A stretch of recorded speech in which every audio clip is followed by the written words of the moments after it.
Hey, what's up guys? It's Coach K here again. I wanted to go ahead and talk to you about how to solve the infamous problem of the butt cap of the racket on the forehand coming back too soon.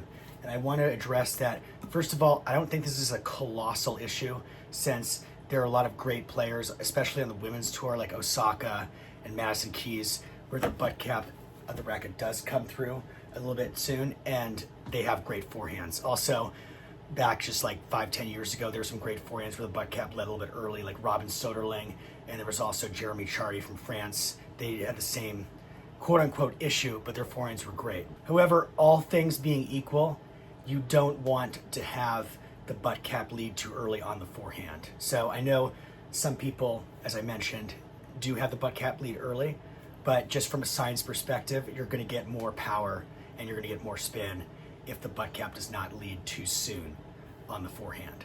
If you've done research on the stretch shortening cycle and on the kinetic chain, knowing that the racket is the last segment that comes through on the forward swing to the ball, this is essential as to why it's important to delay the pulling forward of the racket. And so I'm gonna go ahead and tell you one drill, or I should say exercise, that really helped me solve this issue.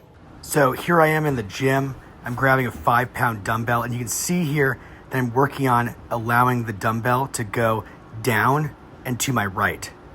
The dumbbell is actually also going back too. So it's going back, down, and to the right. So back as in back towards the back fence, assuming there was a back fence there. And what this is doing is helping me improve my scapular control. You need to have very good scapular control in order to prevent that butt cap from coming through too soon. It's very tempting to have other parts of your body overpower the scapula, and that's going to lead to that butt cap leading through too soon. During this exercise, I don't really have a set number of reps or anything like that, but it's more just to gain control of the scapula until it feels natural, or I should say until this motion feels more natural. And towards the end of this range of motion, that's when the butt cap is going to pull ideally through. Even here, you can see just a little bit earlier, you can see that I was practicing that butt cap coming through at that right time. You'll see the next exercise I do is I'm gonna do some shadow swings where I'm feeling that scapular control as I'm doing the shadow swing. So here I am still in the gym, I grab my racket, and you'll see here that I'm practicing that exact same move before the butt cap pulls forward. So here we go. I'm wearing a hood because my hair wasn't very good today. But yeah, so you'll see here, the butt cap pulls there. The butt cap pulls through there, like that. And so you'll see that I practice the rest of the swing, and this is starting to feel very, very natural as I continue to do this.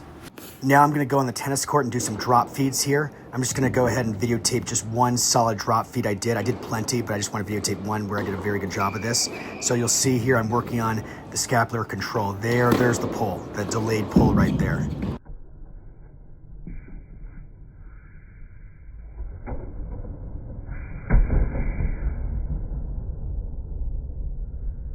So now, obviously, once you get a feel for this in the drop feeds, you'll go ahead and apply this in a rally.